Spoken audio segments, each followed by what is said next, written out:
Juste après le journal d'Hélène Zélani, nous serons avec le général Vincent Desportes, ancien directeur de l'école de guerre. Vous pouvez lui poser vos questions au 01 80 20 39 21. Nous reviendrons avec lui sur la mini-tournée européenne de Volodymyr Zelensky. Le président ukrainien l'a conclu avec une cargaison de promesses. Rome et Berlin d'abord, hier soir Paris, ce matin Londres. Le dirigeant ukrainien était venu chercher des soutiens et surtout des livraisons d'armes. Qu'a-t-il obtenu, William Molinier ? Eh bien, de quoi soutenir la contre-offensive ukrainienne qui s'annonce, d'abord dans le combat au sol avec des centaines de chars et de véhicules blindés, notamment 30 chars Léopard 1 supplémentaires annoncés par Berlin. Paris s'est engagé à envoyer des dizaines de chars légers AMX 10 RC.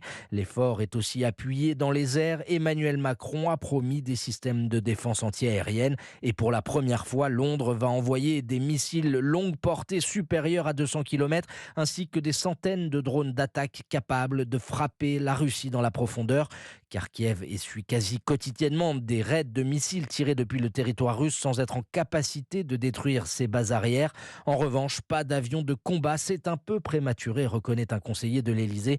Même si Londres évoque la possibilité d'une coalition de pays pour fournir ce soutien, la question aujourd'hui est surtout celle de la formation des pilotes ukrainiens, étape qui pourrait débuter prochainement, à en croire le chef du gouvernement britannique. Et William Molinier, l'Ukraine sera au cœur des discussions cette semaine avec demain le Conseil de l'Europe à Reykjavik, puis le sommet du G7 à Hiroshima le week-end prochain. Grosse nervosité de la Russie qui a fait décoller un avion de guerre aujourd'hui pour intercepter 2 appareils militaires français et allemands au-dessus de la mer Baltique, des avions accusés d'avoir voulu violer la frontière russe.